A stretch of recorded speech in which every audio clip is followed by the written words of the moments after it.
So let's talk about some proportional gas laws. This is Boyle's law. Boyle's law states that the pressure P and the volume V are inversely proportional, assuming constant temperature and amount of gas. So that P1 V1 equals P2 V2. What does inversely proportional means? It means if one goes up, the other goes down. And so the graph will look kind of like a graph of 1 over x in the first quadrant. And you see that sort of curved graph here. Really, it's a hyperbola, and there would be a mirror image of that graph in the third quadrant. But since pressure can't be negative and volume can't be negative, we're dealing with first quadrant graphs, and we will be dealing with first quadrant graphs for all the proportional laws. If you plot 1 over the volume versus the pressure, you can see you get a straight line proving the inverse proportionality relationship. So if we look at this example, we got a gas sample of helium, 25 degrees Celsius. You got 400 milliliters of pressure, 760 torr. What volume would it occupy under 2 ATMs at the same temperature? Now, a lot of these proportional laws, since you get inverse proportionality, if 760 torr is 1 ATM, so if the pressure is going up, the volume better be going down by the same proportion. So just conceptually looking at this, I would say 200 milliliters, the pressure doubled, so the volume had better be cut by half if the temperature is the same. We'll go ahead and work that out, but use your intuition to check and make sure the answer is reasonable. Also, notice they gave you mix and match pressure units. Gas law problems are not terribly difficult, but a lot of times they'll make you convert the units. If you don't convert the units, even if the problem is simple, you'll still miss it. Okay, so I copied all this information over, your pressures and your volumes. We're solving for that second volume, so it's going to be V2 equals P1 V1 over P2. So what was P1? It was 1 ATM. Volume 400 milliliters divided by the second pressure of 2 ATM. This one kind of has round numbers, so it's easy to figure out, but it won't always be that way. So V2 is going to be 200 milliliters, 3 sig figs, just like we said it would be when we estimated the answer. Okay, Charles's law is our next law, and it states that the volume of a gas is directly proportional to the absolute temperature at constant pressure. So directly proportional means if the volume goes up, the temperature goes up. If the volume goes down, the temperature goes down, assuming constant temperature, or assuming constant pressure and amount of gas. Now, so the formula becomes V1 over T1 equals V2 over T2. But this has to be the absolute pressure, which is the Kelvin scale. So remember, Kelvin is degrees Celsius plus 273. If you don't make that conversion, you will in every single gas law problem. You're going to miss it. So make sure you have that conversion.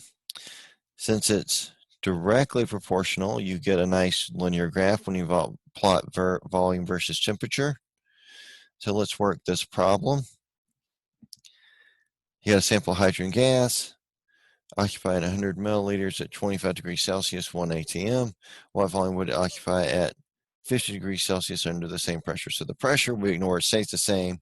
We're going to work our V1 over T1 equals V2 over T2, but we'll have to convert those temperatures to Kelvin first. So if we look at this one, I've copied all the information over again. We're going to need to convert those temperatures before we can do anything. So add 273. That'll be 298 Kelvin plus 273. That's going to be 323 Kelvin. Now we can proceed. Solve for V2. So V2 is going to equal V1 over T1 times T2. So then we're going to plug and chug. We got 100 milliliters, and then we're going to use T2, which is 323 Kelvin, divided by 298 Kelvin. Kelvins are going to cancel.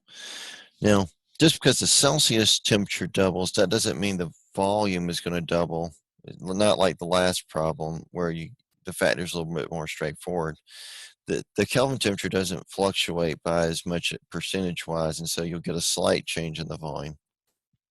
So V2 is 108 milliliters using 3 sig figs, and that's going to be your answer. Next, we'll talk about Gay-Lussac's law. Gay-Lussac's law, sometimes just called the pressure-temperature relationship, states that the pressure and the temperature are directly proportional. So the formula looks just like the Charles's law, except with pressure, P1 over T1 equals P2 over T2. And you'll get a graph of pressure versus temperature that is a straight line, just like in the previous case. And so let's work a Boyle's law, or excuse me, Gay-Lussac's law problem, where the pressure temperature is going to change. So we got pressure and temperature 650 torr at 25 degrees Celsius. If the container is cooled to 0 degrees Celsius, what's going to be the new pressure? So again, we're going to have to convert the temperatures that we were given. So plus 273 be 298 Kelvin once again. 0 plus 273 is 273. Imagine that. Solving for the pressure, pressure 2 is going to equal pressure 1 divided by temperature 1 times temperature 2. Notice how the algebra is very similar. We're going to say 650 torr. We'll count that as 3 sig fig number. T2, 273 is cooling off, so I would expect the pressure to drop in this case. Divided by 298 Kelvin. When we run the numbers to our calculator, we were right. 595 torr. The pressure does, in fact, drop.